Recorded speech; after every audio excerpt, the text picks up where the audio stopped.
Welcome back to the Dads. I paused because I forgot which game we were playing. I don't know. Is there a wide shot? We are at the Winter Geek End. The Winter Geek End in Florida, and we're trying to do amazing things. And so far, we've been playing a lot of games. So many that my brain is scrambled. And I haven't even started drinking yet. So, without further ado, you guys left off after learning a significant amount of information. You met Cade of the family Zhen, a Sacuran who you came to discover was, in his own right, very interested in the ship known as the Expeditious Retreat and in the missing people from this area, the island of Kamamep. You guys ventured into Sassalem, you found each other, you met up, you revealed that you yourselves were looking for this ship and your missing friend, Alyssa, on to do this.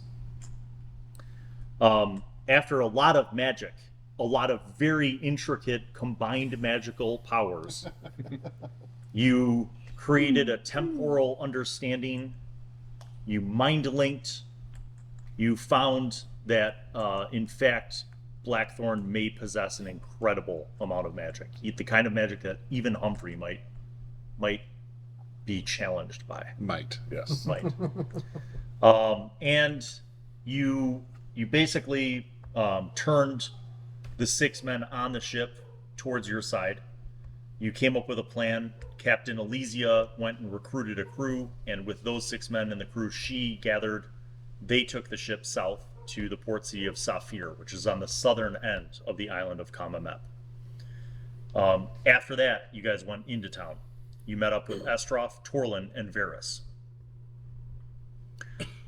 Torlin, you had been drinking with Estroff because that's what he does, even though he's half your size.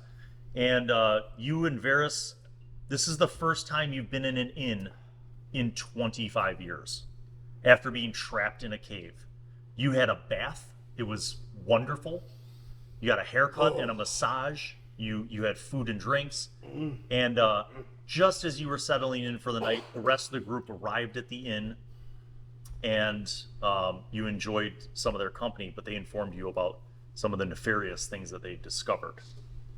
You guys had discovered through the combined efforts of your interrogations and your magical rituals that Captain Blackthorn has been in port for 6 days and has every night a specific list of different people for his sailors to abduct. You found that he was having them brought to a wine shop where he had mind controlled the vendor, who is now just a trance-like NPC. And that each of the nights, these prisoners were brought down to the cellar, but the following night, when new prisoners were brought, those other prisoners weren't in the cellar. Finally, Humphrey, you, in your scrying of the port city of Sassalem, in your attempt to find magic and energy sources, you discovered that there is something powerful below this city. And you don't think that the something that you detected, this magical energy, was Blackthorn. But you did sense that it's somehow protected, because you couldn't see exactly what it was. You found the location, and that location corresponded with being below the wine shop. Oh. So, we pick up at this point.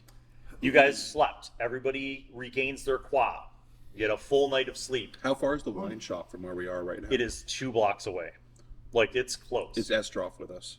Estroff is like, I'm not exactly sure what I could do to help, but if you find yourselves totally screwed, I suppose I could come along. Otherwise, I would enjoy very much staying here and having more baths and massages while I'm sketched. I was thinking, and maybe this would be good for a druid, actually. Someone needs to do a little recon for us. I think so. As a cockroach or something. I look at the group, and do any of you individuals have the power to... I remember you talking about sending Captain Elysia a message. How far can you do that? I think it's indefinite if you know the person, right? I have a favor to ask. It's Bill's system. So you're talking about sending a mental message. Yes. You would need mental and spatial magic. because the person sending the message isn't you, right? Right. So someone would have to mind link with you Yeah. to know the people that you're sending the message to. Mm-hmm. They could then send that message. Could I send it through them if we're mind linked? Yes. Okay, because I want them to hear my voice. Well, telepathically, in that manner of speaking, yes, that could be done. Yeah. Now, to be clear, system-wise, there are a lot of ways to do this. Right. So one way would be this mental technique, right? Another way would be spatial magic, like opening a portal to where they are and being like, "Hey guys," and like delivering a message, you know. Let's And then- I'm in the bathroom. Okay. Or suppose that you had material magic. You could use material magic, energetic magic, and spatial magic to make an object actually like awaken and be like, "Hello," like the doorknob, or you a know. really cool paper airplane. Yeah. Actually, that would be kind of slick as a. There are Yeah. many ways to do all those things. And finally, you technically could use spiritual magic and request a spirit to deliver that message. Whatever you I've been see, Sonic Claw. contemplating that, but I don't think my spiritual magic's strong enough because I'm only at 2. That is correct. Which is why, after hearing the conversation of talking to Captain Elysia at such a distance, I'm asking to see if anyone here could help me send a message to my brothers. Any of you with mental and spatial magic could easily accomplish this. I don't want to burn the claw. I totally understand that too. Because we got a fight coming up. Yeah. Yeah.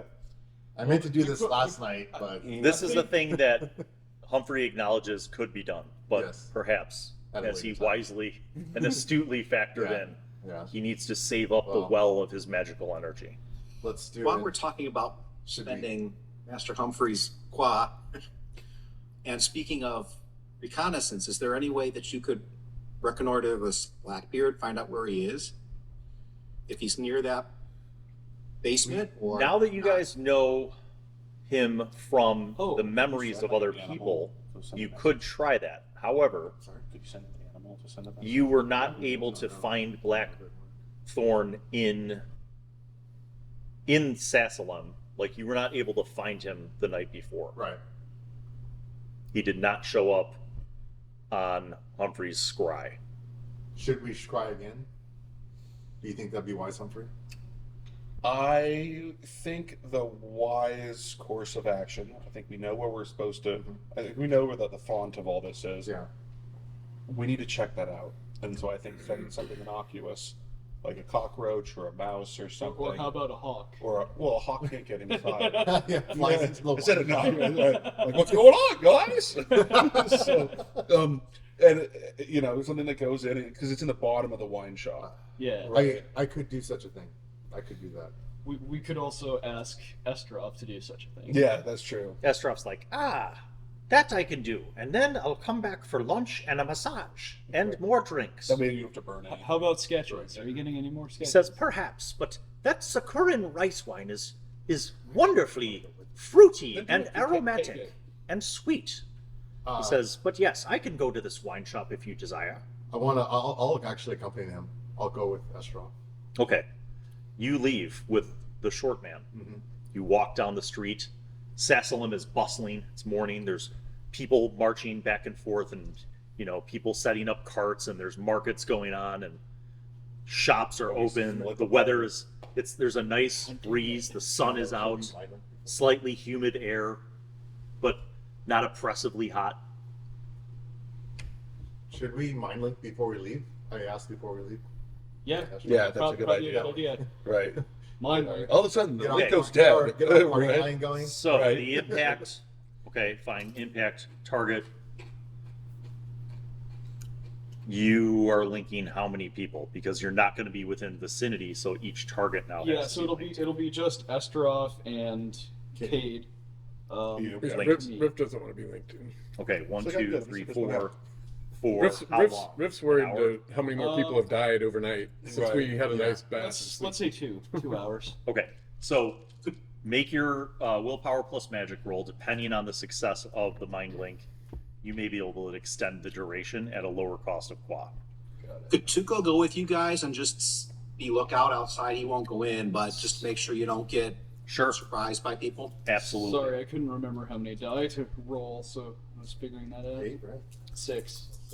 Riff is doing a lot of pacing and looking very antsy. Okay. 'Cause he's feeling people are being murdered and we're just sitting here. Yeah, So, understand. That's only an 8. we'll get better. It's a success. It's going to cost you 6 qua to keep it active for an hour. Okay. Because Mind Link is a spell, Yeah. the difficulty is only 8. Oh. Your group, you, Estroff, and Tuco. Yeah. Cade, Estroff, and Tuco, you guys you're walking down the streets, you walk about 2 blocks, and you see this corner shop.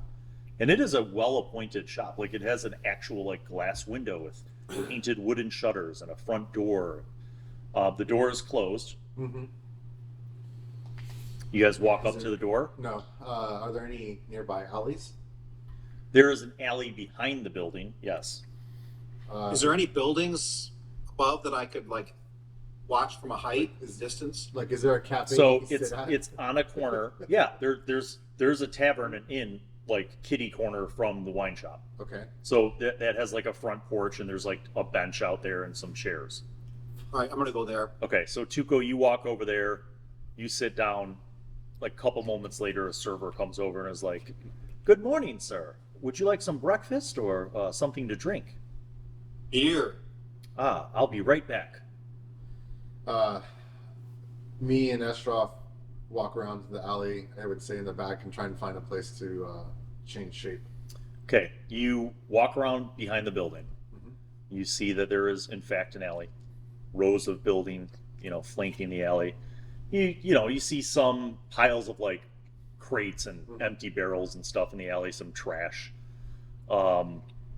You see that there is on the back of the building, stone wall and a wooden door. Yeah. The door is also closed. You don't see anyone in the alley. Is there like a decent gap on the bottom of the door into the shop, or For a cockroach? Yes. a mouse? Maybe. Maybe. I'm gonna go for the mouse. I'm gonna Okay. go into a mouse. All right, so you are changing your form by a significant amount. Yes. So impact 2, target 1. Range is 1, target's 1. Give me a fly. And how long are you going to attempt this? At least an hour. Okay, so 1, 2, 3, 4, 5, 6. If you have excessive excess, it might not cost as much qua. Right. 4, 5, 6, 10, 15, 17, 24. Yeah, you could be a mouse for a day if you want. Yeah. Okay. I'm a So mouse. you transform. Estroff is like, "I'll wait here. Come back and let me know if I need to come in." Okay. I say over the mind link. Okay. Line, All right. and I attempt You squeeze through, and it's a squeeze. even as a mouse with flexible bone, it's like and you kind of get yourself through. Mm-hmm. And you are in a dark storage room. Mm-hmm. There are shelves full of wine bottles. Okay. And some other supplies, Mhm. some small wooden boxes, and some like hay for packaging things. Very dark, I assume. It's dark. You do have ambient light, so there's like a short hallway from the supply area out to the front of the shop, and that window has some ambient light coming through. You don't see any people. So, quick question: how much quad did I spend on that? 6. 6 quad, and then I'm going to give myself owl vision as well, or owl sight, Okay. for an hour, I guess. Okay. So 1, 2, 3, 4, 5. 5 qua. Make that roll.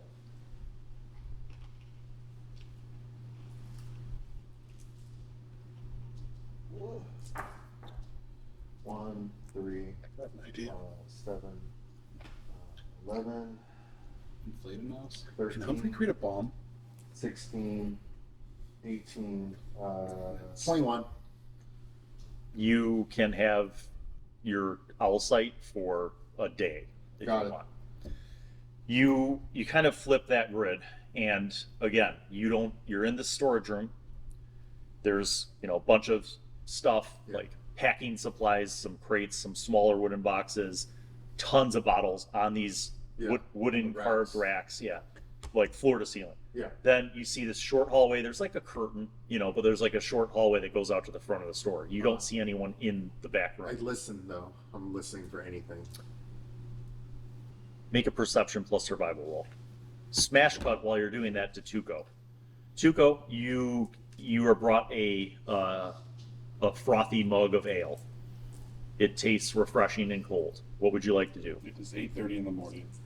It's 8:30 in the morning. What's wrong? I want to check out the shop. Does it look like it's open at all?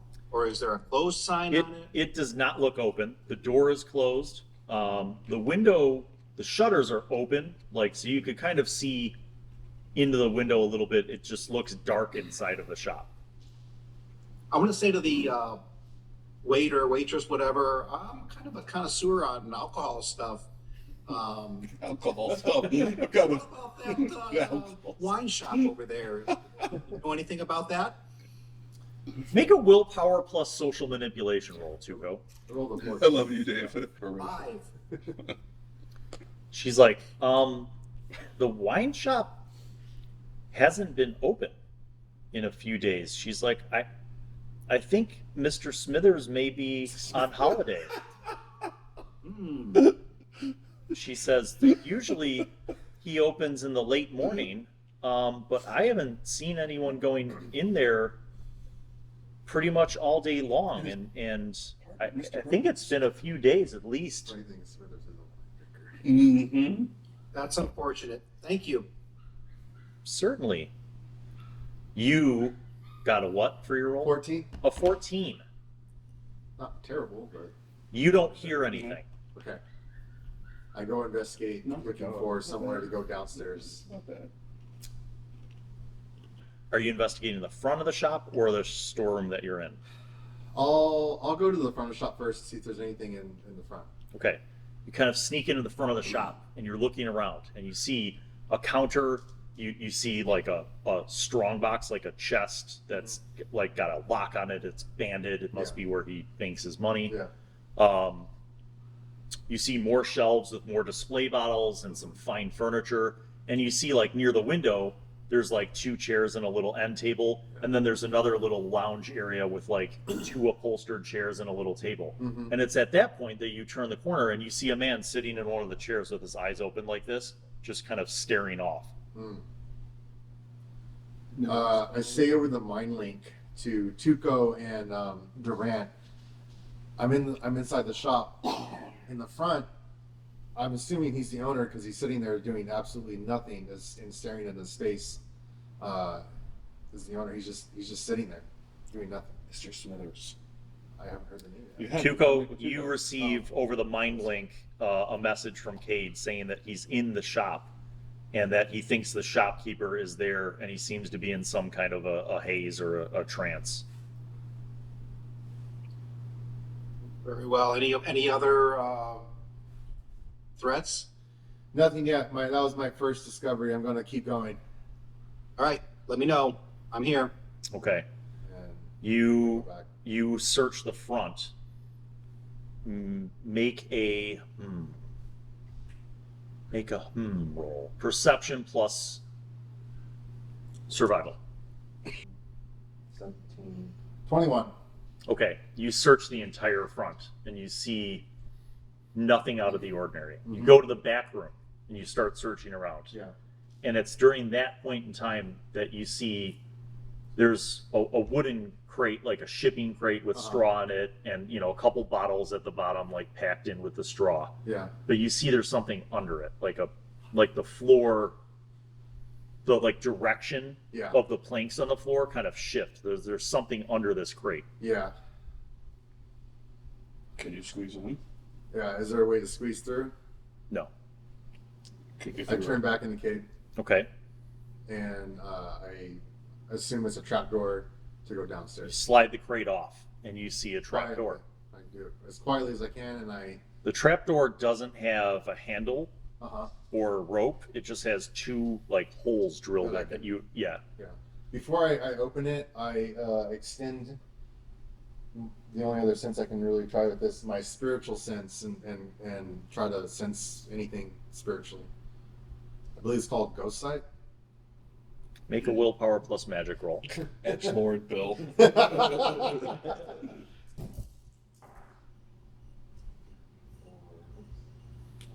4, 6, 9, 12, 16, 18, 21. God damn it. All right, you minus off 1, 2, 3, 4, 5 gua. You can utilize Ghost Sight all day long. I don't turn it off. You now have this overlay when you activate your Ghost Sight. And the storeroom doesn't have anything. Well, like you kind of look down those two holes, and because you have Allsight, you could see down there. Yeah. You see there's a cellar. You see like a wooden ladder Yeah. that descends into a cellar. But moreover, when you have the overlay of the Ghost Sight, you see like a glow of spiritual resonance. Powerful glow. I think. You maybe. feel like maybe it's multiple powerful glows. Is this rivaling the thing I know the Wipers have? No. It's not on that level? No, not on that level. Okay. I lift open the latch. Okay, you lift it up. You see a wooden ladder down into a cellar. Okay. Do I see any physical traps? Do you pop your head in to look? Yes. Okay. You don't see any physical traps. Okay. As you look down, you see basically like a 14 by 14 square cellar room, like bricked up, older wooden shelves, like along the wall, like covered in dust, with some bottles on them. Yeah. And like a dirt, floor, cellar floor. Yeah. That's all you see physically. But in the Ghost Sight, you see 4 spiritual entities, one on each wall, kind of standing in the center. But what is, however, shocking to you is how they manifest. The spiritual forms appear to be humanoid, but with very lizard-like features. You've never seen anything like this. What I've heard, I think. You have heard. Make a perception plus history roll. 10, 14, 16. That was good for that many The dice. passive aggressive moxie. 16. Right. 16, eh? B. Oh shit! What the? Oops, my bad. Oh fuck! So these are spirits. Yes. I built this map wrong. It's kind of special. Sorry. I apologize in advance for the crumbling shithole that I'm about to construct. Whatever. There's stairs in a little. Yeah. So, here you're looking down from like the center, basically. Oh, Eric, I need a levitation disc. Okay. So you're looking down from the center. Yeah. And on each wall is a spirit of what you believe is a Kemrog. Yeah.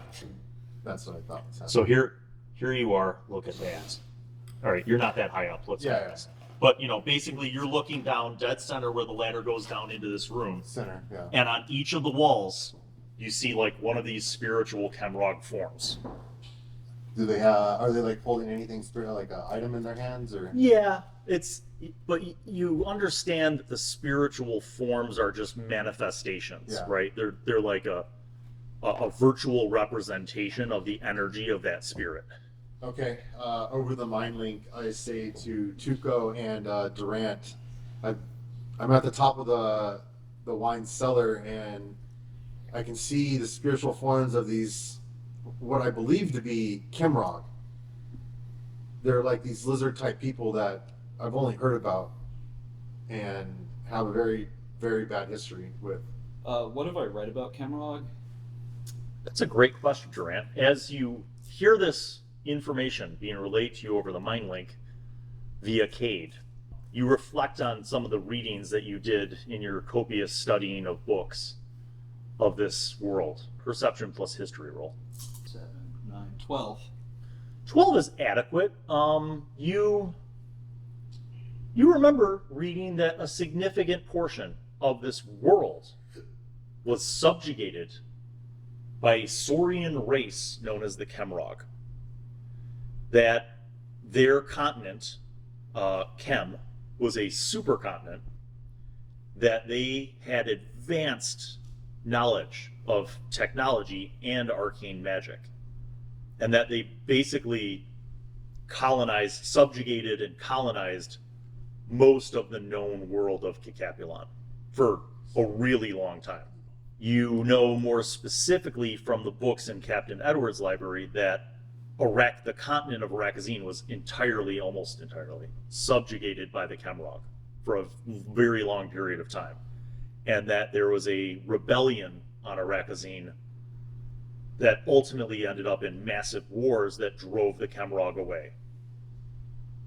And that rebellion succeeded because of a coalition of races that existed on Arakazine at the time, which included a feline race known as the Makwo, a avian race known as the Skrikep, a enigmatic race of small people known as the Goot, a race of giants known as the Rogaru,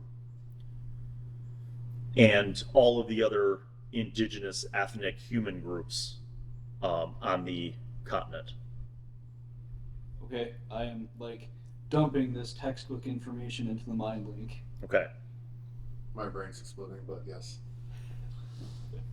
God, now what do I do? I don't see. Are they moving? Are they doing anything? Yeah. They're basically standing still, like they're in a sentinel kind of position. Inspect the area. Yeah, I'm gonna go down to the bottom. Okay, you go down the ladder. You get down to the bottom of the ladder. When you arrive, you notice that they are all now looking at you. Mm-hmm. They haven't moved, but now they definitely see you. I speak to them. Who are you all? You have Ghost Sight activated. Yes. You feel like to communicate with them, you need to do something different. What level of spiritual magic do you have? Sure. I have 3. I can assist. I spoke to those other spirits. You can speak to them, but you would need to enact an effect that would allow you to communicate with them. I will attempt to do whatever that effect is. I will use my spiritual magic to extend my voice into that realm. Okay. You will need to make a willpower plus magic roll. 1, 2, 4, 6, 8, 9, 13, 17. Okay, you made it. How much block? 4 qua, because your successes will allow you to keep this active. Okay. You speak to them in the spirit realm. So the moment that you switch into this, you enact this effect. Say what you're going to say. Who are you? Whom do you serve? One of them responds to you. He says, "We are guardians. We serve no one. What do you guard? The well." I look for like a well. You see no well. Yeah. Where's this well you speak of? Further. I see no avenue to go anywhere, do I? You, Besides this room, there's You no other don't. doors or you physically don't. yeah. Do I spiritually see something? You sense power. Yeah. Like something beyond just these 4 spiritual sentinels. Kind of in that direction. They're going this way. Yes. Okay. But all you see Mhm. is walls and wooden shelves. Right. The sentinel says, "Why do you come here?" I seek my friends that are missing and other people. They are in the well. Can they be retrieved? Are they dead? What is death? Is their material body still breathing, moving, living? Yes. I switched to party line, mind link. Durant, Tuco. I'm down in the well, and I've spoken to these lizard Kemrog people, and I can't see any other way to keep moving further in this room, but I can sense the power somewhere beyond the wall. And they spoke of a well and of the people that are in there, and it seems like they're still alive. Well, what must we do to pass? Make a willpower roll. Straight willpower. Straight willpower. This is where King gets turned into a fucking. Are the sentries hostile or preventing you from going to the well? They have not moved. Humphrey's eating his breakfast. 6, 7. As you're relaying this on the mind link, make a perception plus magic roll, Durant. Because you are the source of the mind link. So perception. Got surged. So okay, it's all these. You should ask what you must do to get past the guard. Oh, yeah. 6, 9, 11, 15, 15 plus 3, 18. Your party line has some visitors. Oh, neat. You hear a voice that you don't recognize. You see the spirit say this in the spiritual realm, and you hear it in the spiritual realm, but you also hear an echo of it in your mind. I hear him, one of the spirits, talking on my party line. Yep. Our party line. And he says, "It would be unwise for you to disrupt the ritual. Once you pass through, he will know that you have come." Where is Blackthorn? I He say is at the- spiritually to them. He is at the well. He is conducting the ritual. How long does the ritual take? How do you pass these guys? How long? I was going to ask. How long does the ritual take? It will take as long as it takes for him to infuse the Kwa to complete the ritual. If you disrupt him, it will take longer, and we are becoming very impatient. Durant, Tuco, I think we need to get down here fast. Everyone, we need to assault them. Okay. He says, "You will make your choice. But know that the path that you walk towards will bring you to the well." Still gotta ask what you must do for them to let you pass. I think it's just an illusion door. I don't think they're going to let me pass. Will you let us pass? Will you fight us? Stop us? The spirit, now you need to make a willpower roll. Just straight willpower? Straight willpower. It's only 3 dice. What can possibly go wrong? Big money, big money. 10. Nice. Not bad. That was nice. The spirit says, "These other ones who can hear your mind, they are not from Kikapulan. How did you come to be here?" And you feel like that question is pointedly being articulated towards you, Durant, and you, Tuco. In your mind, you hear this question: how did you come to be here? We were drawn here. By what? We're not sure. We don't know. The gods. The gods did not bring you here. Maybe not your god. We are seeking those answers ourselves every day. Perhaps you have an answer to our question. Perhaps we do. Perhaps we can help you if you allow Blackthorn to complete the ritual. May we at least witness the ritual? You may come. Are the missing people doing this of their own free will? Of I'm course, assuming they're a part of this ritual. they are part of the ritual. That is why they are in the well. Is there a reason that these particular people are chosen for this ritual? Yes. Blackthorn knows. Do you know? Yes. Will you share? Perhaps. Please. Jesus Christ. If I say please. Right? Does he give me anything? Bring your kind here. And when you have assembled, we will open the portal. We will need some time to prepare, but we will be there. The sands of your hourglass are passing quickly. He will complete the ritual if uninterrupted when the moon reveals itself this night. I think we need to go now. What time of day are we at? It's morning. Yeah. It's like 8 a.m. It's not even brunch. Yeah. So Durant is going to relay this to the people that are in the room with him. Okay. And then Durant is going to ask somebody at the inn, like where the nearest temple to Savak Goku is. The Great Temple of Sassalem venerates all of the gods. And how far is that?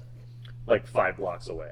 Torlin, Riff, would you like to venture with me to the temple? Yes, I'll come From a back. cave into a building? Why not? Let's go. Were we given from the magistrate like badges or anything? Official? Need papers.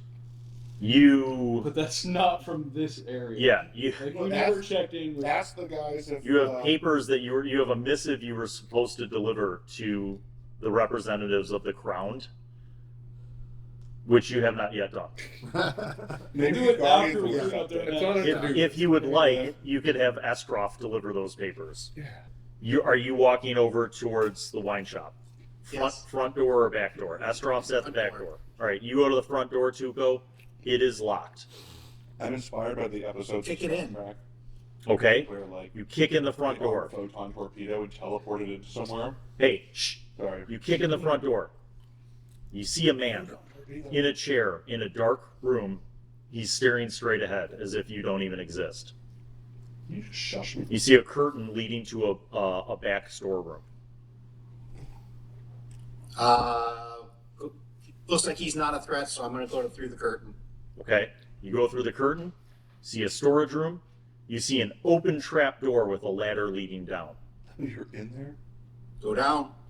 Okay, you go down and you see Cade, and he's in this 14 by 14 cellar, dirt floor, and stone walls with old wooden shelves on each of the walls, and that's all you see.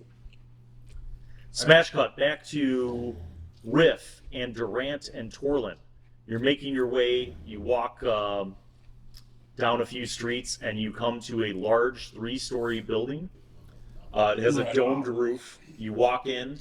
Riff doesn't walk in. He stands outside. Okay. Wherever that is. You see niches along the length of this building, and in each of these niches are well-carved statues. This is a proper temple. Like it's the first time you've ever seen a proper temple. Like it's a very ornately well-built, huge columns. These statues in each of these niches, depictions of the gods. There are parishioners in there doing prayers. There are priests doing matins, venerating and doing incense on the statues and chanting prayers. Okay. You just walk in there. I walk in like I own the place. Is there like a donation box anywhere? Yes. Okay, I'll throw I'll grab one of Torlin's gems and toss it into the... Okay. I don't recall volunteering my coin. What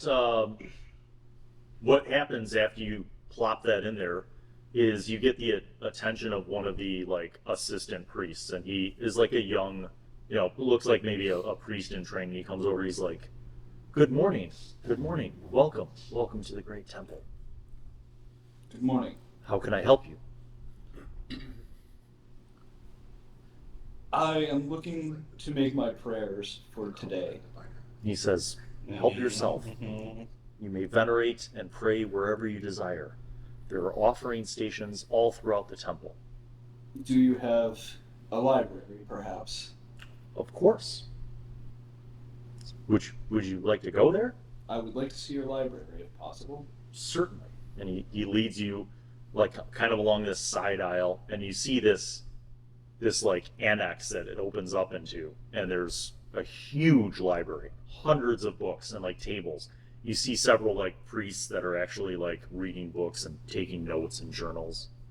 Okay, I'm going to specifically look for like books on the history of Sacuran and like try and dig into like the history as far back as it goes. Perception plus research. Oh, that's 8 dice, friends. There you go. Humphrey wants to go back after Tuco. Okay. You're like, I'll see you there, guys. Bye. And Right. Humphrey, you start heading back towards the wine Right. shop. Riff, what are you doing while Durant is researching? Good question.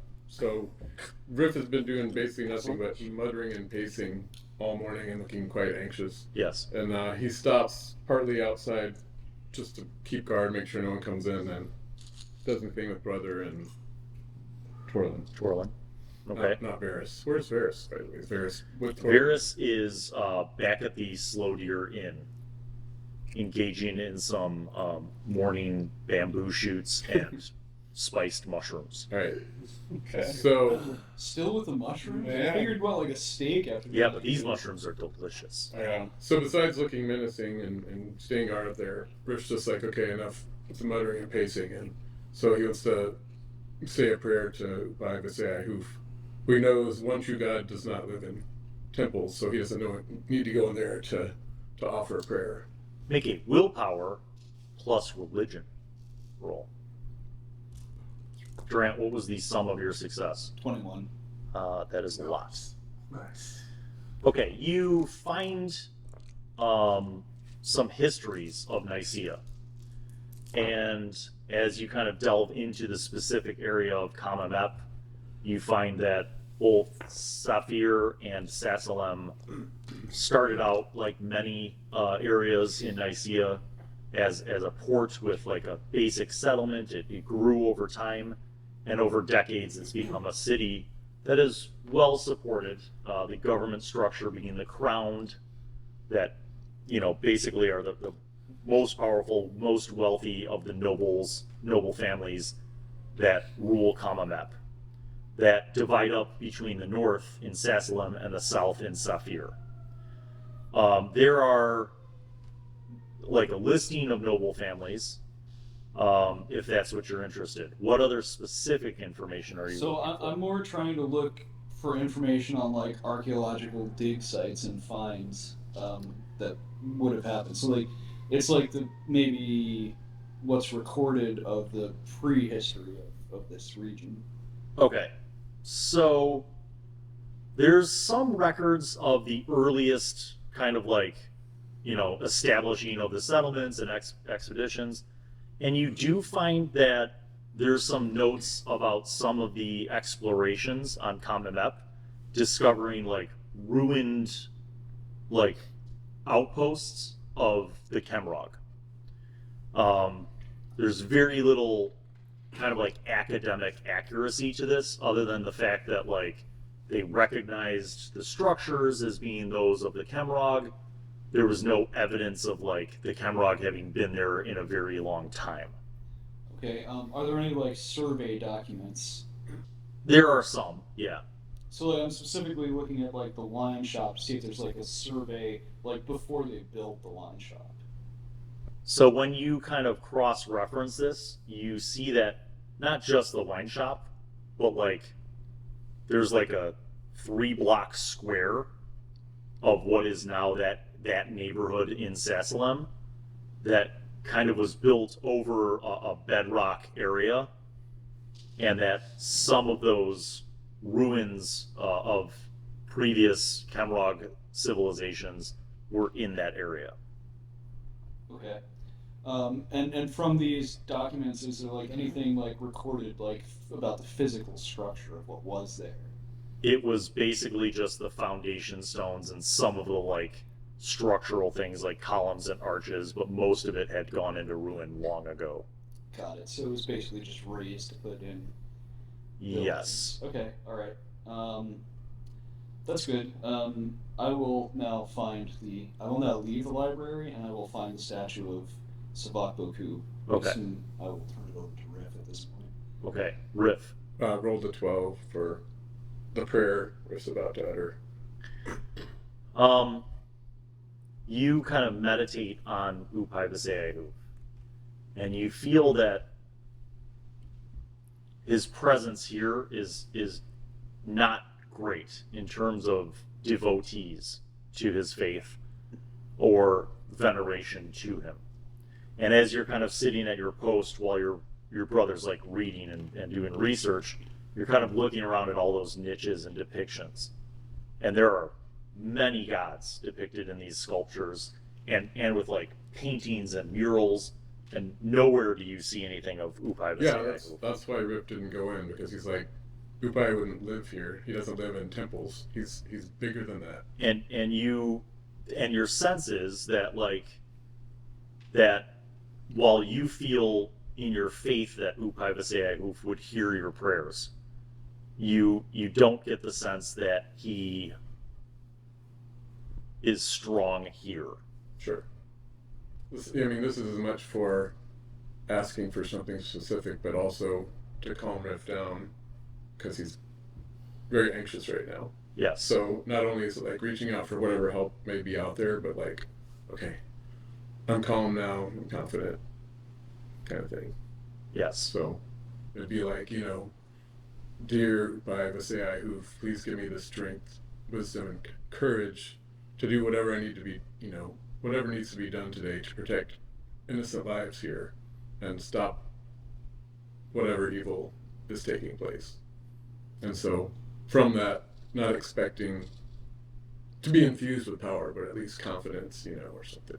Yes. That's And the you prayer. feel internally that Upai Vaseahu will watch over and guide you. Very good. That's all.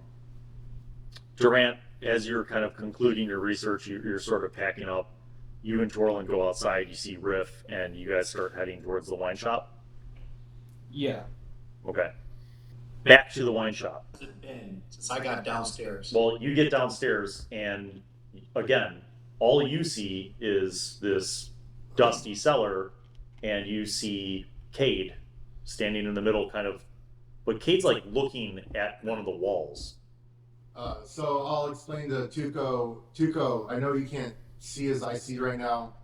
I'm using my spiritual energy to see into that kind of realm dimension. And there's 4, and I point at each location of where the Kimrog are. There's 4 spiritual guardians here. And beyond that wall, and I point at the wall that I sense all the spiritual power from. Beyond that wall somehow is where the well is that they have spoke of. You are not in danger at this moment, right? No, they're waiting. These guardian spirits are waiting for all of us to assemble here. Okay, so I have asked the constables to be brought to this area. I'm gonna go meet with them, tell them to clear out the civilians and let them know that something is going on. It might be wise not to involve more normal people that don't have any magical power to come down here right now. We need to get this up the chain of command. Hopefully they will understand that, but I don't want any more innocents to get injured. I understand. Are you guys having this conversation on the party line? No, Okay. It's not. they were physically speaking. Yeah. As we're on the same room together. Smash cut back to Humphrey. Humphrey, you stride up towards the wine shop, and you see the front door has been kicked open. Okay, The go wood, inside. the wood splintered. You walk in. You see a man sitting in an upholstered chair, staring straight ahead in a trance. You see a curtain leading to the back. I want to break the trance. Roll. Willpower plus magic. Actually, no, you don't even need to do that. You have high enough levels of mind. You're just like, boop, and all of a sudden the guy's like, oh, what is going on? He's like, who are you? Where am I? Why is my shop? What is happening? So, found you in a trance. It seems like a lot of bad magical stuff is been happening here? Are you aware of any of it? What was the last thing you remember? I was closing up for the night, and a man came in, some kind of regalia, the great long red jacket and a hooded cape, and he said some words to me, and then that's all I remember. How long have I been in this trance? I tell him what day it is. And he stands up, and you notice that his pants are just soaked. He's like, I've pissed myself. Happens to the best of us. He says, thank you for giving me reprieve from this terrible affliction. He says, I don't know what to do. I stop him. I look and I see this trapdoor that's there. I'm like, what's down there? He says, that is my cellar. Why is it open? Who's down there? Is there anything remarkable about it? No. At all? Nothing? It's where I keep older bottles that I sometimes sell to very explicit clients. How long have you had this property? 12 years now. Any information about the previous owner? I believe it was a tobacconist prior to my wine shop. Any idea the long history of this? It seems to be... No, these buildings in this neighborhood of Sassalem have been around for quite some time. They were among the first that were built after the settlement expanded into a village. And in time, the village expanded into a town, and the town into a city, and expanded outwards likewise. But this is an older, more central part of the city, of what is now the city. Well, there's a lot of danger around here. Myself and my friends are trying to take care of it. Your best bet is to go home quickly and recover. We will do our best to maintain this place.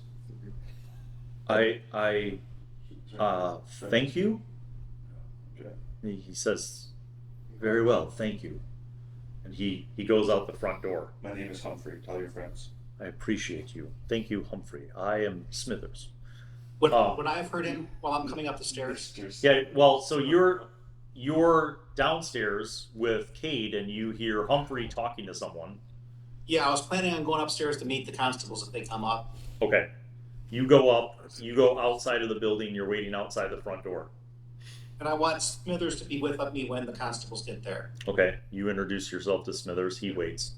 Humphrey, you go down? I go down. Okay. Are we with Humphrey? You are on your way No, there. I went. Okay, so Time to unsplit the party. I think. yeah, so I was with. So confused right now. I went with you guys, and then I said, "Screw this, I'm headed back." Okay. So you guys need to wrap up what you're doing. And whatever. So you guys you are. go down You to guys the are. cellar. You see Cade. You see a dirt floor, stone walls, and old dusty wooden shelves on each of the walls.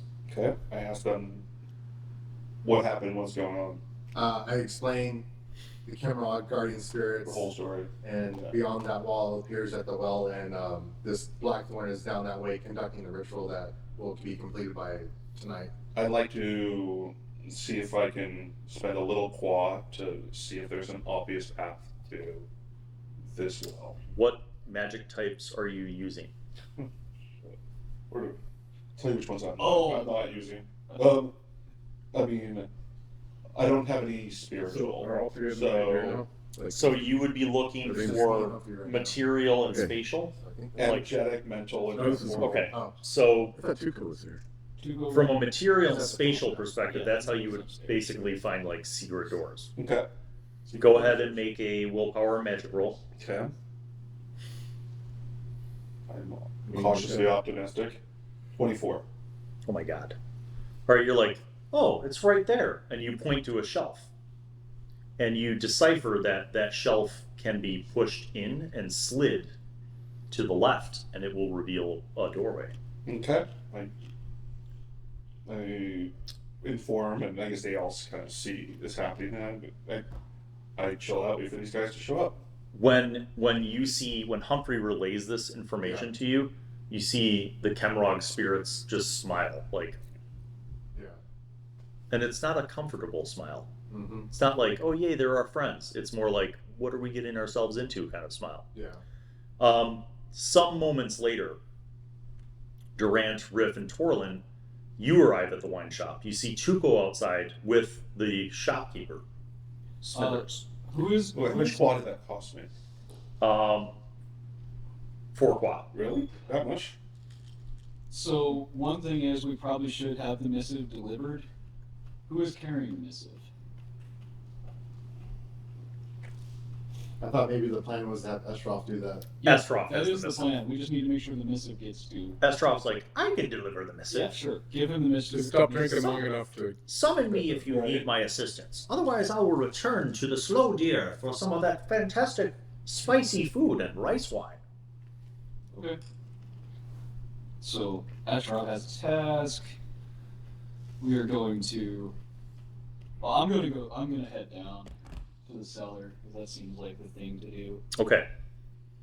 All of you start to head down to the cellar. The constables arrive, Tuco, and you are outside of the shop with Smithers. 4 constables arrive, and one of them walks up and he says, "Good morning, Mr. Smithers. Some serving wench came to us in a hurry saying that that there was some urgent need for us. What's gone on? What's the matter?" So, hello, good sir. I am Tuco Musashi. We are here from the city of Haddam at the request of Magistrate Michaels. And I show him our papers. We have been investigating some disappearances in the town. We think we have found something going on here.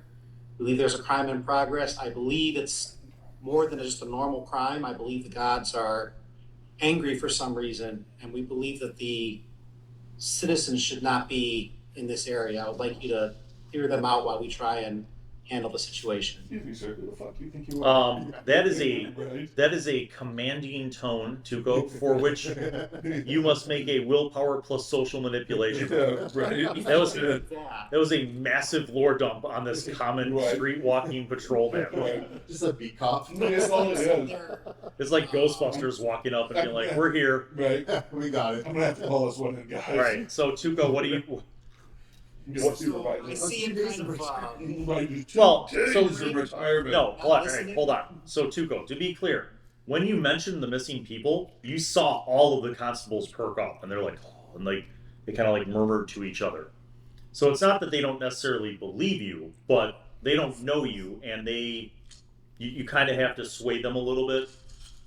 And you're like talking to. Tuco is going to, what he wants to do, he doesn't know quite sure how to do this, but he wants to give them a command to get going. So the minimum that he knows how to do this is to say, what are you waiting for? Move! And the move is going to be, he's going to kick up his voice and project it, make it really loud. Guys?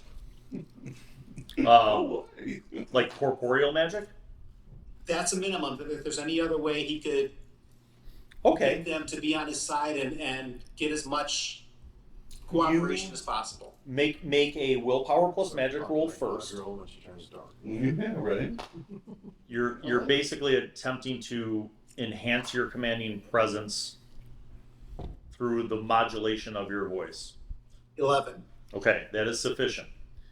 Now make a willpower plus social manipulation roll, and then add +2 to the result.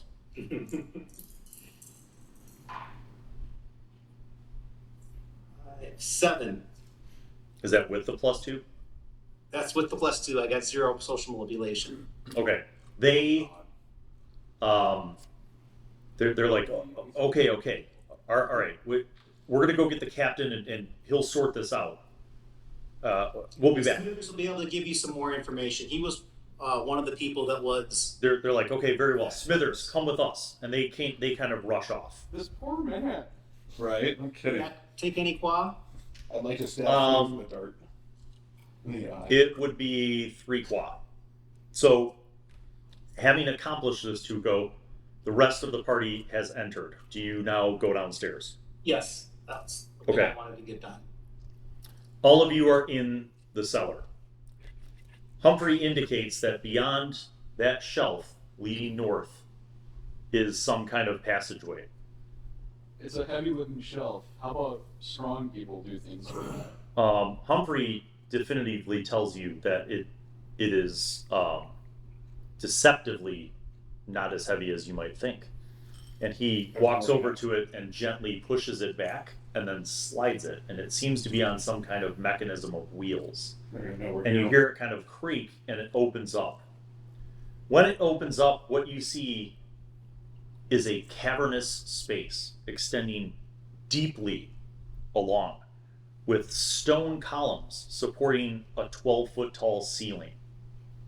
This is not like the cellar walls that you saw. These are great stone blocks, foundation blocks, that look very old.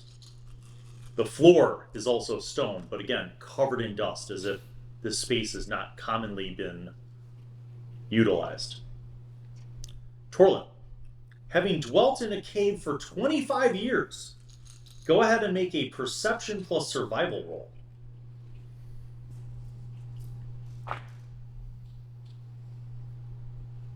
$15. Torlin, you're looking, and despite the age of this and dustiness of it, you notice tracks. You notice boot prints. And adjacent to the boot prints, it looks like something maybe perhaps was dragged. And you see these kind of patterns of tracks, and they all seem to go in that direction. We may want to consider going down those tracks. Those of you who can see in the dark, like Cade, can see that this room goes for at least 100 feet in that direction. Yeah. There are columns periodically spaced out throughout that area. No other decorative elements or architectural elements, but the style in which this is done does not look like what you've seen above on the surface, nor does it look Sacuran in nature. These blocks and these columns are massive, and yet each one of the blocks is perfectly cut and perfectly identical. A level of masonry that is utter mastery. I think Durant at this point is going to walk up and touch the wall. So tracks lead this way. I say to everybody, and I start taking off in that direction. I'm gonna. Hang on. Before we all get unsplit again, Yeah. from what we know about this guy, Blackthorn, he's able to just trance people out right away. Brother, you have your... Mind shield. Okay, so at what point do we want Durant to use that, and then I'm going to mind link with him to get that same effect for all of us. You got that, Bill? Well, I mean, technically, I do have mind shield as a Because spell as well. Okay. So, actually, no, I don't. I only have it through the item. Yeah, Riff does. So I would like to mind link when he uses his mind shield item Well, to everyone. The problem is, I don't think we can do that because mind shield cuts off the. But you Mental. could, Oh, I just you said I could was shape gonna do the it. mind spell. Oh, we'll to say have yes or a no. secure connection. Essentially. So, who has the highest level of mental magic?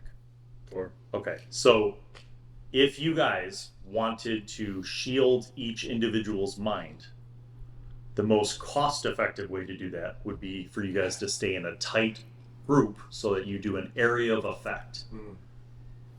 The con of that is you would not be able to mind link because the whole point of the shield is that each individual in that area of effect has a bolstered defense against mental intrusion. Right. so the question Could is, you put the mental intrusion as a circle around us? That's kind of the idea. It would be a sphere of an area of effect it's my rather it's than my an individual target. previous Yeah, plan. we're The already- party can't split ever again. Right, we're already close to each other. We don't need the mind link anymore. Yeah, good point. So the question is, at what point do we want to do that? Because do we want to get caught unawares? No, Like we're being followed, Nah, or are we going to do it now? They already know we're here. He said at the moment we open that thing, they're going to know we're here. yeah, when you guys pass through the secret door, that you're the only one with ghost sight on. Like Yeah. all the 4 Chemrog Sentinels were just like they smiled in a disturbing fashion. Right. Because Chemrog don't smile and they don't Yeah. show their So emotions. Riff's going to activate Ghost Sight now too, knowing that these guys were that you already saw them. Yeah, So I'm gonna activate Ghost Sight. Oh, Just For how long? the duration, Well, you got to make a roll. like a couple hours. Make, Yeah, no. make a willpower plus magic roll, depending on your That's what I was success. wondering. I was It, thinking it can I could build boost your duration, a ball of but the energy. minimum cost for that. and like would contain it and then spatial it over. Then I had a really much more insidious thing that I don't think you guys will be morally okay. 24. 24. Yeah. Holy Okay. shit. So it's only 4 qua, Okay. and it'll last 24 hours. Okay. Ghost Yes. Sight is on. I'm going to whisper the words Div Gitfot and grant myself cheetah speed, and I'm going to make it last at least an hour. Make a roll. And does Ghost Sight at all help see better? What's the baseline No. qua cost for that? 6. Okay. Does Ghost Sight or help see in the dark at all? Because No. there's no spiritual. It's just the spiritual light or anything overlay. like that. So when I did my detect magic earlier, I'd like to do what I did last time, which was keep it going for an hour at a cost of 6 qua. That will require a roll because there's something. Okay. 23. Okay, so you have a boost, so you could either choose to increase the impact because it's normally 2, right? Yeah, 2d4 plus 2. Okay, so you can either choose the impact or the duration or both. Both. Okay, so you can now go to 3 for impact and then 8 hours for duration. And that pumps it up to what? Just 2d4 plus 2. What would. So now it's 3d4 plus 3, 3d4 plus 3, got it. and your duration is 8 hours.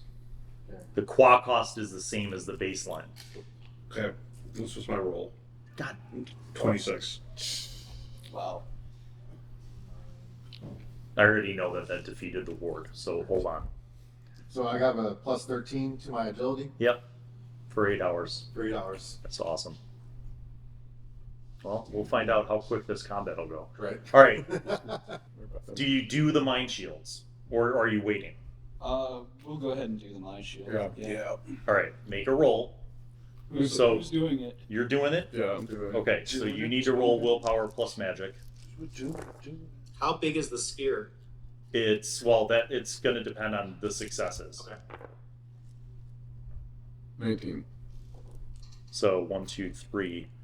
So here's your choice: duration or impact. So impact is going to boost how strong your mind shield is versus intrusion. The baseline is 2d4. You can bump it to 3d4. You can bump it to 4d4, or you could bump it to 3d4 and make it last 4 hours instead of 1 hour. Yeah, I want it to last 4 hours. Okay. So now what you roll is what everybody gets. So roll 3d4 plus 3. Don't blow this. Once. For once. 8. Okay. So for 4 hours, any defenses against mental attacks, you guys would make your willpower roll and you would add plus 8 to the roll. Not 8 dice, just 8. Are you sure? Want to make like no one's. All right, Humphrey, you're Yes. like, you know what? The last time I scanned this place, we were out by the docks. I wonder what would happen if I did it again. And you scan, and you immediately are blinded by the amount of energy that is in this area. Like, it is What kind of roll? insane how much more power there is as you continue north. Like, it's like you're literally, as a metaphor, it's like you're walking into the sun. That's how much energy there is. Is there anything? But what you sensed was that there are magical defenses down here. Okay. There is an energy field, and it's combined with energetic, spiritual, and spatial magic to protect this area. Okay. And so The extent and complexity of that ward is something that any normal practitioner of magic would probably not even be able to fathom. But since you have stupid rolls and you got a 26, you primitively and most basically understand Kemrog ritual magic. And that is what is protecting this underworld. And it is ancient and powerful. And everywhere you go, whoever is connected to that magic knows where you are. And you realize this I relay that to the group, and I would like to, I would like to dispel. I would like to attempt to dispel the ward. I'm going to give this one to you for free because Okay. you got a 26. It would take you weeks of qua, like hundreds of qua points over weeks of time to dispel this magic. It is ancient. As a metaphor, imagine you have a small pick for mining, and you're trying to mine a mountain with a small pick. Is it a straight barrier or No. It is this So it's whole not like I can area. teleport into. Right. Okay. And that's specifically on your spatial magic understanding. That's what you know. You couldn't have teleported into this space. Could we use our spheres to help dispel this?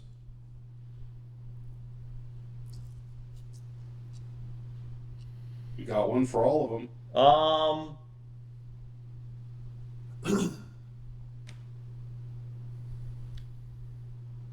If you used the spheres and the right combination of spheres, you could reduce the amount of time to dispel this. But it would still take, instead of weeks, it would take days. Yeah. Could we just use the black spear? Oh wait, I don't know this. You haven't informed me. No, I informed you guys. Okay. I don't so, know. Could we just so could we use dispel it like in our the area? black? Oh, hold on, He Dave. doesn't know about us. No, that's a good question. What was Humphrey that? would answer, well, Tuco's like, could we dispel it in our area? Humphrey's understanding is that this is woven. The whole place is wired, basically. Like, it is woven into the fabric of this through material magic, spatial magic, energetic magic, spiritual magic, like permeating this area. But we have the black orb. No, Allan took the black orb. We've got the No, these are- four elemental orbs. Oh yeah. Right? He took it. Yeah. He took the one. Yeah. Oh yeah. How do I not? No, I thought you took the one. He had to take it because that is how he was able to get to Caminos. Oh, right. Okay. Quick question. Yes. Before I forget, how much quad did I spend doing the mine shields? Wow. So you used area of effect. You used the 3 points, but it's default 2. So 1, 2, 3, 4, 5, 6, 7. Okay. But everybody has hella mental shields now. Yeah. So I'm using my detect magic and all this.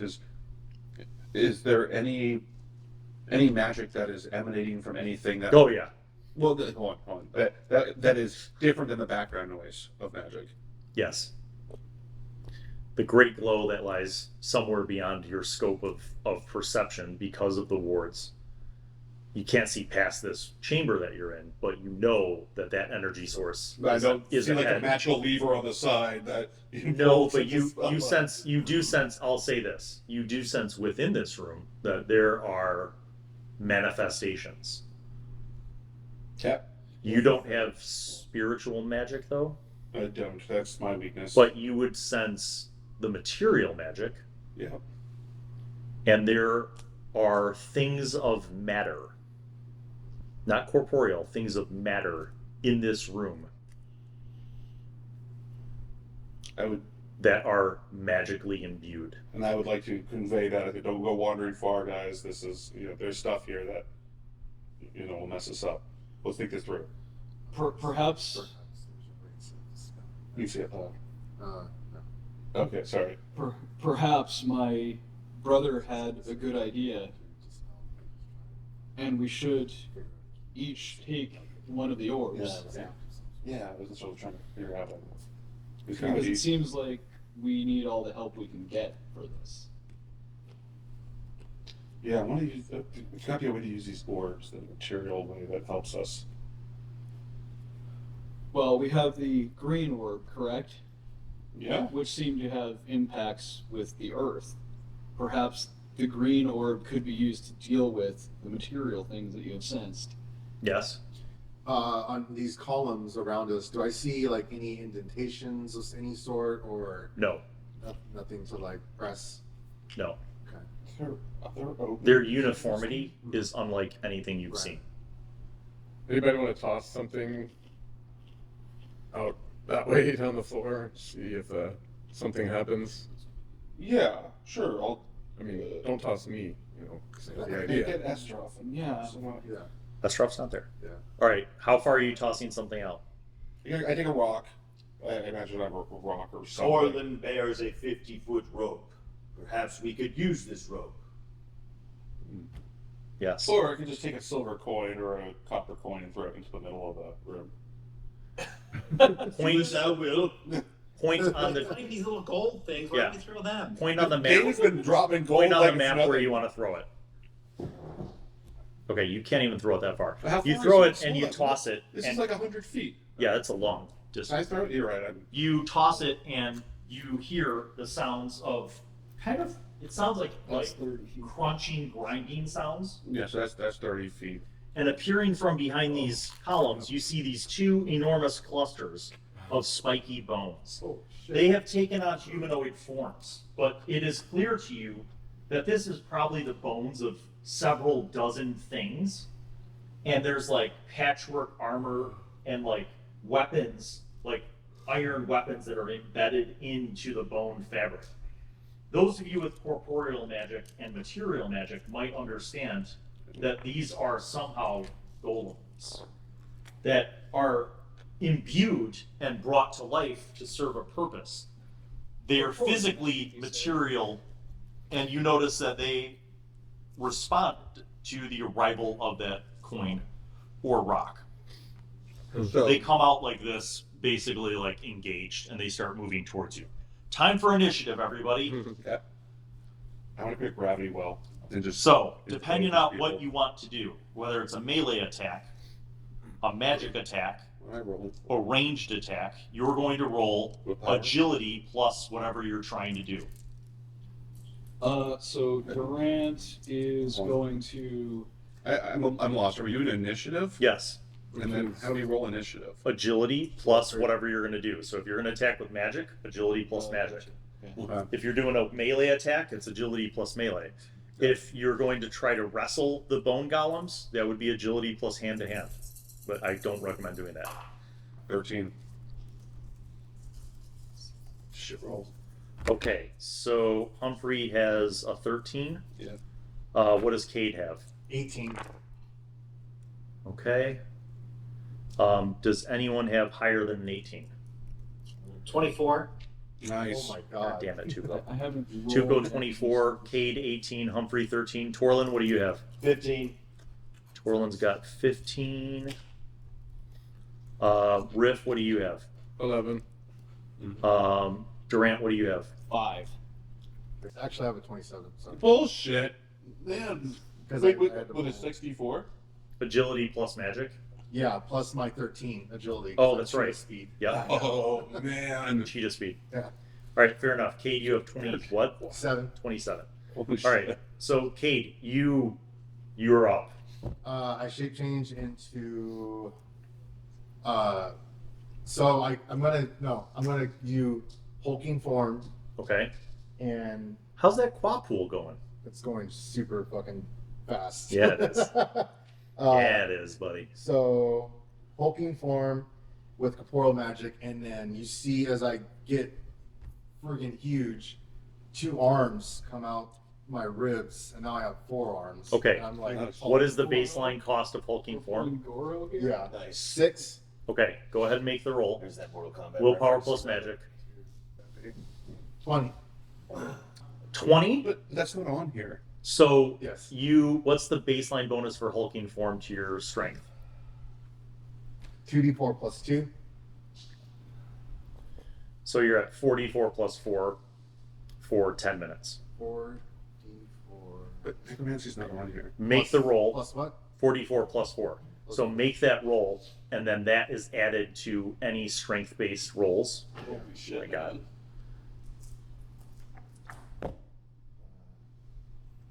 4, 7, plus 10. Okay, that's your first round. You have one action, or your first action. Right. You have one other action. You can move. You can. You can't move and attack, Right. but you can move. Actually, fuck, you have cheetah speed. Yeah, I'm fast as fuck. Okay, you can move and attack. I move and attack this one right here. All right, move up. And Super fast. So you were attacking with My scimitar. the scimitar, and what's the second? Second. Don't you have the quarterstaff? I You have 4 You arms. know what? I'm actually scimitar, turtle shield. Okay. So shield, 2 of the arms are grasping the shield, Yeah. scimitar with the other one. Yeah. All right. Make your agility plus melee roll. Agility plus melee. Yes, and you'll be adding in your cheetah speed bonus. Agility is 2 plus melee. And that is when Cade became the god killer. Yeah. I am the god of I fire. also noticed Tuco just kind of started trying to drool. But there is no necromancy. That's 8, 12, Nathan, 14. you should know by now 15. that I have That's- surmised all possible outcomes. Okay. That's 25. You have thought of it. If Humphrey's thinking about it, it occurs to Humphrey that there might be a way to do that. You just don't know how to do that. Okay. 25. Yeah, well, that's a hit. Yeah, It's a hit. I hope so. Yeah, right. No shit. What's your strength now? Uh, A billion. what? Your what's your strength? My strength is 1. Okay, so roll your scimitar damage Which and is add your stupid strength bonus to it, which is going to break my game. Stupid strength. scimitar 1d4 plus 1. 3 plus 10, 13. Yeah. Just blows the. Well, no, Yeah, it right. does so because it's constructed of a material enhanced by magic. So 13 damage. It only soaks 7, so you inflict great pain and suffering upon it. Yeah, it's just a goal. Right. Okay, It's got a family. this brings us to Tuco. Little goal. Tuco, you saw Cade hulk out and run up and attack one of them. What would you like to do? Has to compete. He's going to cast his predict the attack and enhancing resistance at the same time. Okay, what's the qua cost on those? I don't think they're right because it says predict the attack is 1 and enhancing resistance is 2. So it's going to be 6 total for both of those things. Make your willpower plus magic roll. And can I have that make a last an hour? Make the roll first. For you to bump it to bump the duration up would cost extra qua unless you succeed over the difficulty. 11. Okay, so you meet the difficulty. It's not going to last an hour. It'll last 1 minute, so that's 10 rounds. So that's one of your actions. What do you want to do on the second one? 6 qua, you said? Yes. 5. And then can he move up and parry? Is that the word? You can move up, but you won't be able to attack this round. No, move up and parry. for Okay, dodge. so you're moving up ready to parry. Which Yes. Do you want to go to the Yeah. one that Cade is fighting or the fresh The one? other one. The other one. Fresh one. Okay. So Tuco, you boost yourself and you move up. This brings us to Torlin. Torlin, you see these 2 stout fighters run up to attack these demonic looking bone golems. By the way, one of them just turned into gold. Somebody made a comment on YouTube that I pronounced golem wrong. They're like, it's golem. I was like, I'm from Chicago. It's gollum. Gollum. Beef sandwich. Pizza. Tournament or tournament? Tournament. Tournament. All right. So, Torlin, now, to be clear, Torlin, in the expedition in the caves, your party, which was entirely wiped out except for you and Varys, you saw some terrifying shit. Monstrous things. These are scary, but you are stout of heart. Read my mind, Torlin has faced far greater threats than these scrubs. I shall smite thee. So, you're running up to attack. Which one of the 2 do you want to attack? The one to the left. All right. Move him up into close proximity, melee. And now you are going to make... You have a longsword, right?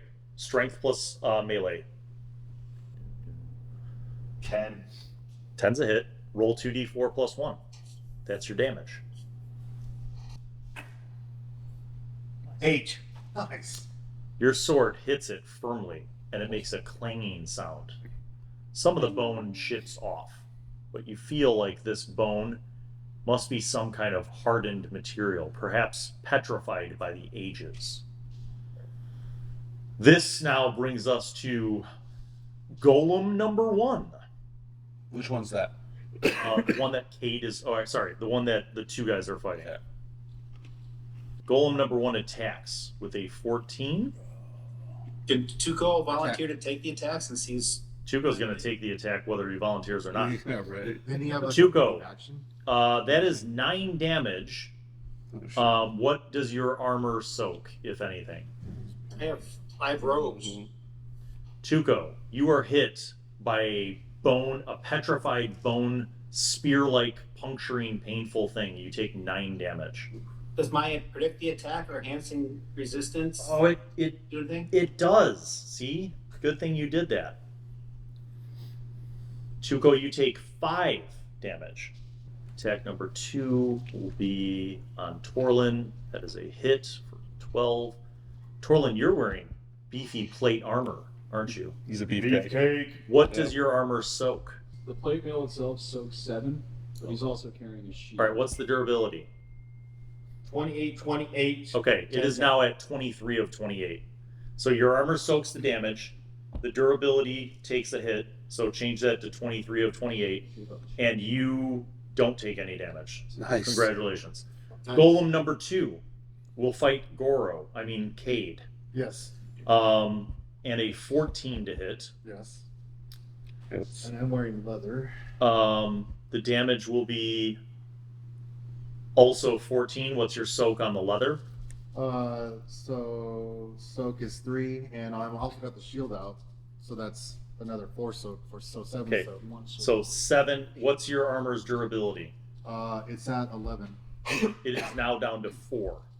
4. You take no health damage, but your armor is getting shredded. Yeah, The shield is incredibly durable. yeah. It doesn't lose any durability. Correct. Okay.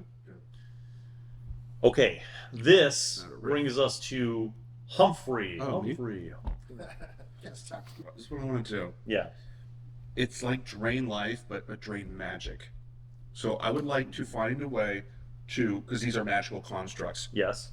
to soak their magic, therefore draining their ability for their joints to stay together or their general durability as their integrity as a whole, at the same time absorbing that qual back into me. Gotta recharge that battery. Yeah, right? It's regenerative I breaks. just want to say that I, Bill Allan, know what you want to do and how it's done. Yes. Humphrey feels that this should be something that you're like, I should be able to do this. Mm-hmm. I should be able to, with my vast knowledge of energetic magic and material magic, I should be able to drain it and absorb their qua. Right. The problem is there's something missing from that equation that you don't In have. your spiritual gut, you're gonna pull it. You, however, you do feel that you can disrupt that, like, in a manner of speaking, with your knowledge of material and energetic magic, you could sort of short circuit a golem. Do we have any spherical orbs? Or sorry, spiritual orbs? You did. It's gone. That was the It's spiritual black. one. That's why I wanted to have the black one. Aha! Reach my bag of holding. Green is the earth one, right? Mhm. Yeah. And just this is That's what I want to do. I want to aim at this guy Yeah. and smash him into the sideways into this guy. Oh, okay. Telekinetic. That's Yeah. not going to be material magic. That'd be energetic. Oh, I'm willing to do that. So you get the white orb out? Yes. All right, fine. Make your willpower plus Yeah. magic roll. You have the I white have the orb. white orb. White is air, right? Bam. Yes. Yeah. Okay. I mean, we're still standing next to each other. You Can- can grab it from me back. In a turn, could I? Hey, toss me the white orb. Yes. Yeah, I and then really still put it accomplish away. it? Yes. You Okay, get let's 2 do that. actions in this economy. So Okay. So Riff hands you the white orb, you take the white orb, and you concentrate on the effect that you want to achieve. Make a willpower plus magic roll. 21. I love how much when the DM does this. Yeah, it's just every time we roll. So So 12, 14, 16, 18, 20. God. Roll 5d4.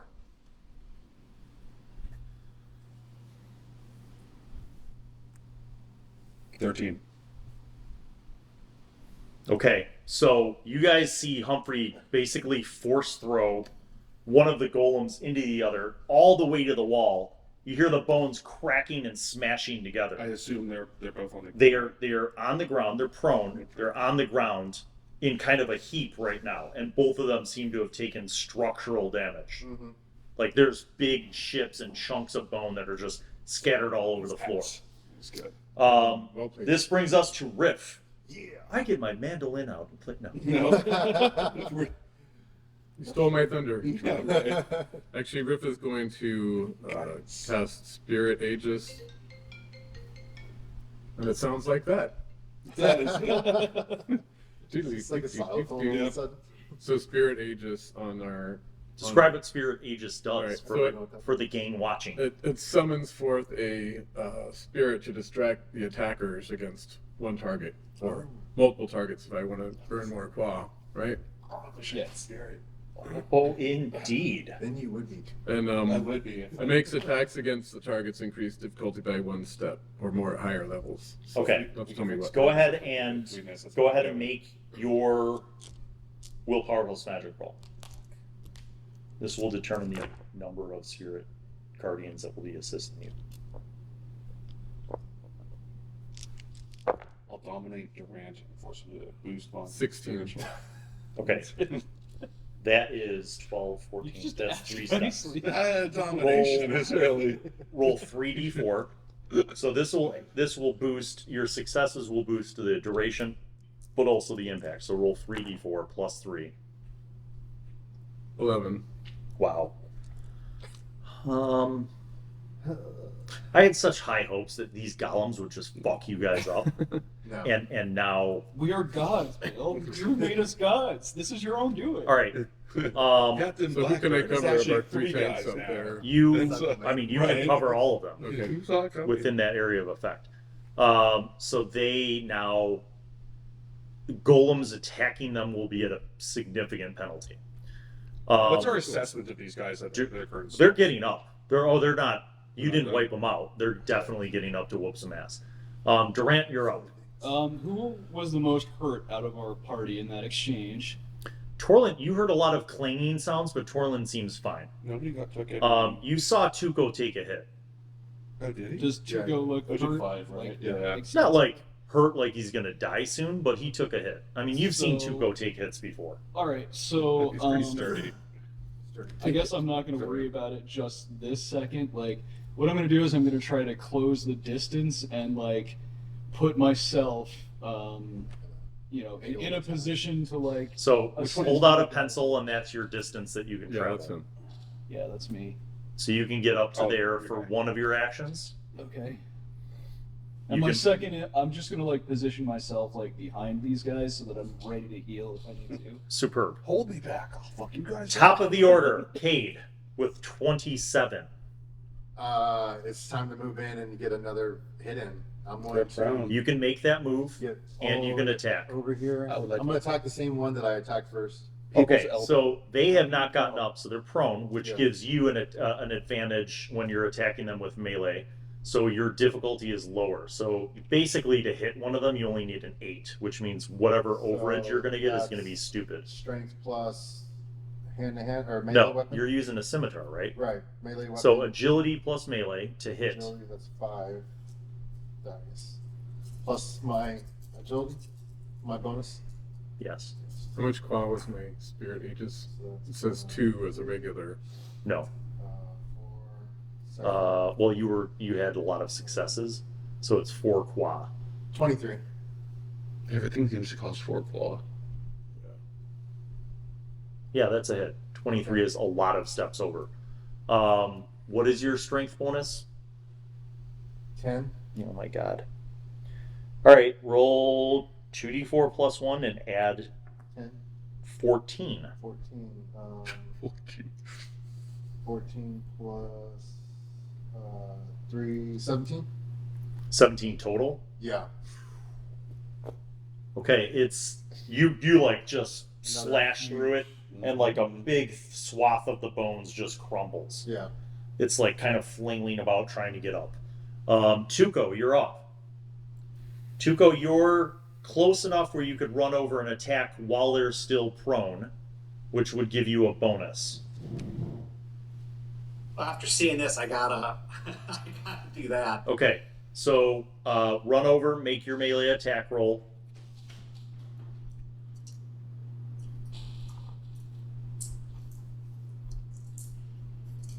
It's melee plus Agility. agility. Okay.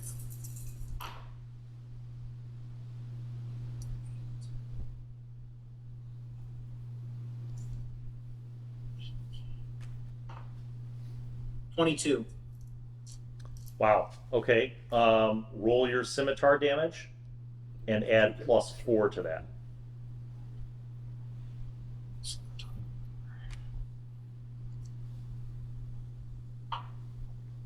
How much to it? 4? Yeah. 6 total. Okay. This brings us to Torlin. You are also close enough to run up and attack while they're prone, which will give you a lower difficulty. Torlin knows but one path in battle, and that is the way of smash. Which one do you want to get? We should have given Torlin a heavy, like a maul. Yeah. All right, A so warhammer. Look, do they have mauls? You can just actually, put them Humphrey there. can just turn your sword into a maul if he wants. All right, so Torlin, go ahead and make your strength plus Hold on, melee which roll. one are you attacking? Left. Okay, this guy. Okay.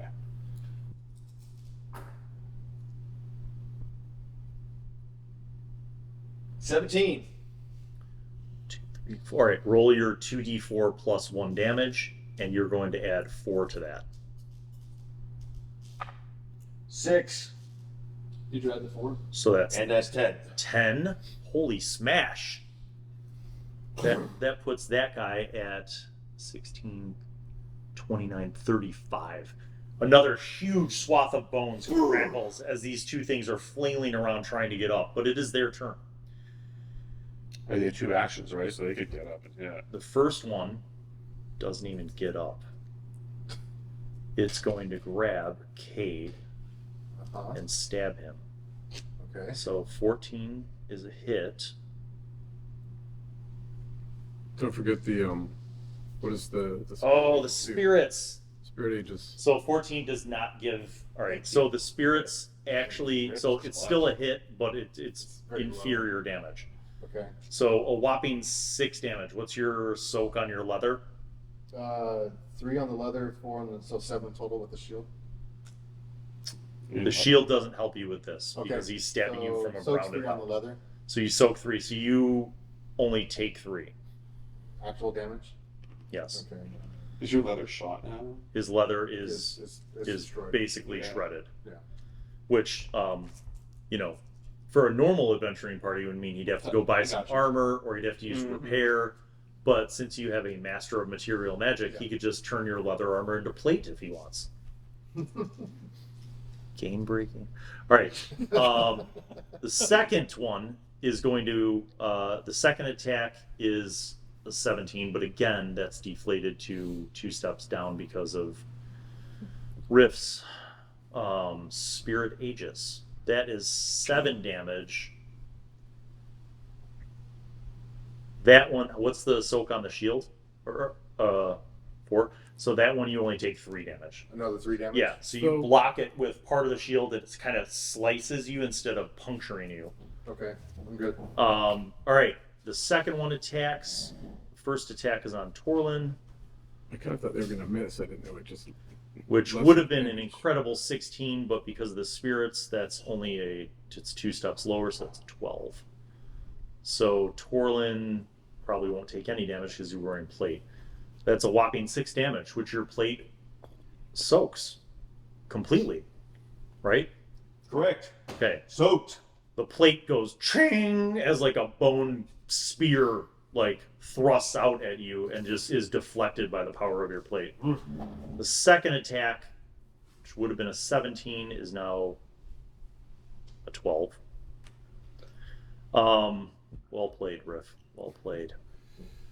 Tuco, that would be a Hell yes. 6. I have to predict the attack, so that makes the. Oh, never mind. That's parry or dodge check. Never mind.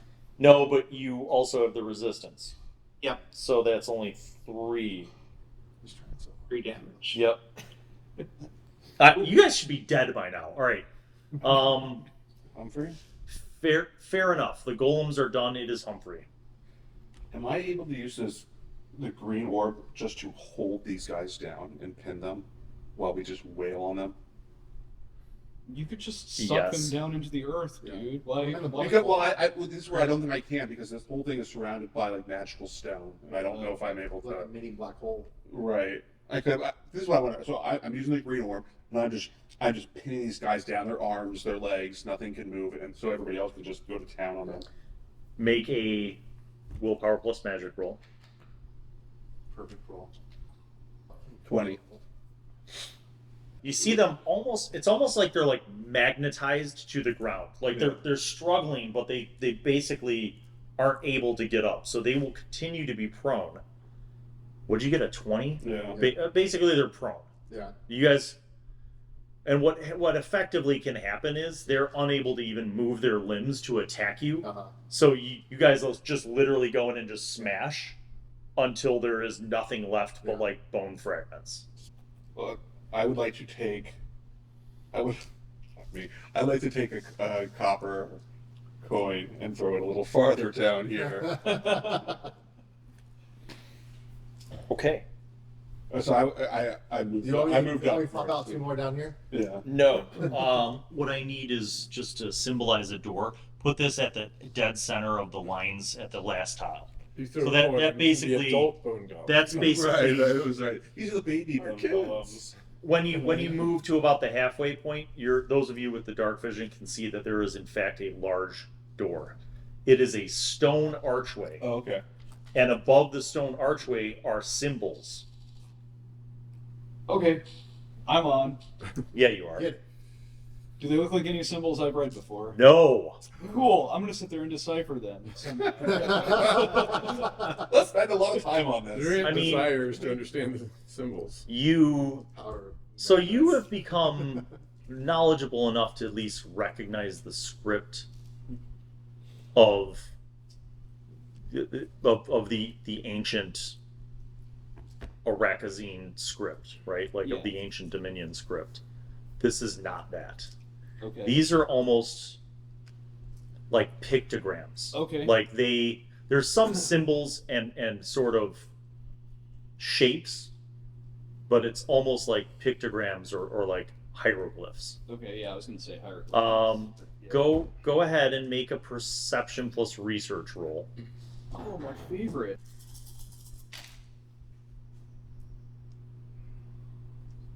Am I sensing the magic? Like, is there magic coming from these Beyond this symbols? door, Yeah. you continue to see the brightness of that. Is the that door energy. magic itself? No. And actually, materially, you also know that it's not magic. Nor are the pictographs above it. 11. Would you like to copy down the pictures into your Yes, journal? I will make rubbings Okay. in my journal. All right. So you basically take, I don't know, 5 minutes, kind of copy these things down, but you're like, I have no fucking idea what this means, like at Okay, all. I'll decipher it later when I have time. All right. You guys stand at this stone door. So Which- it's all the way over there? Yes. Okay. And Torlin, you No. once you get there. Oh, I'm sorry. You guys don't have a light source, do you? I can see Torch. I still have 10 Okay. matches. Torlin, wisely,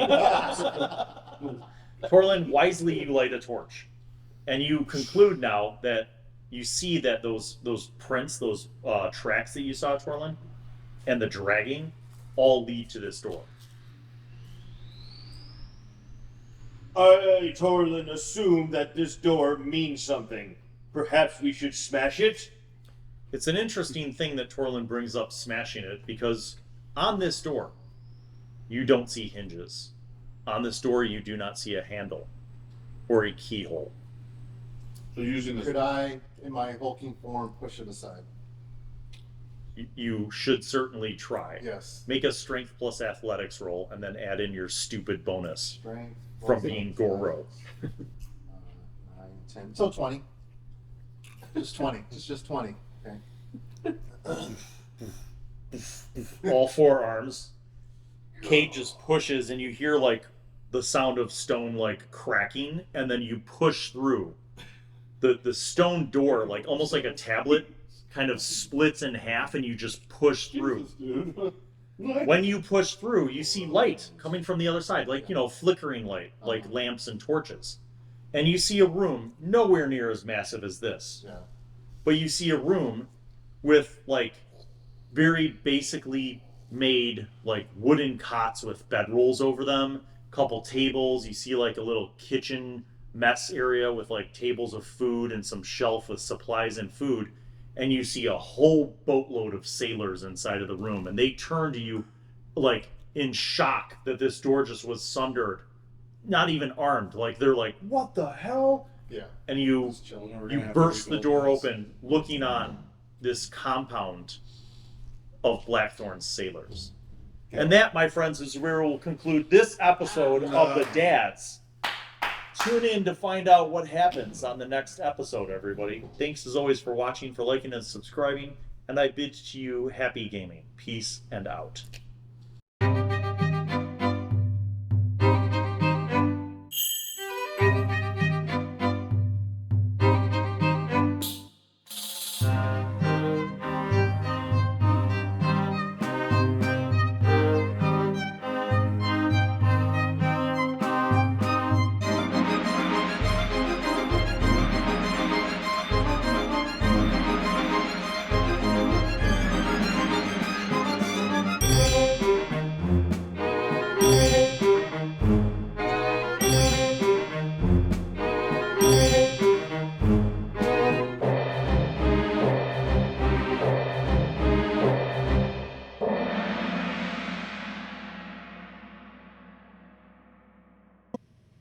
Well, hello, and welcome to Bill Allan World. I am Wizzy, the Wizard. I'm back once again to remind you to subscribe and click on the notifications button, and also watch videos that are over there. Tune in to the next episode of whatever show you were just watching, and watch other shows featuring Bill. He made me say that, because he's a narcissist. Okay, bye.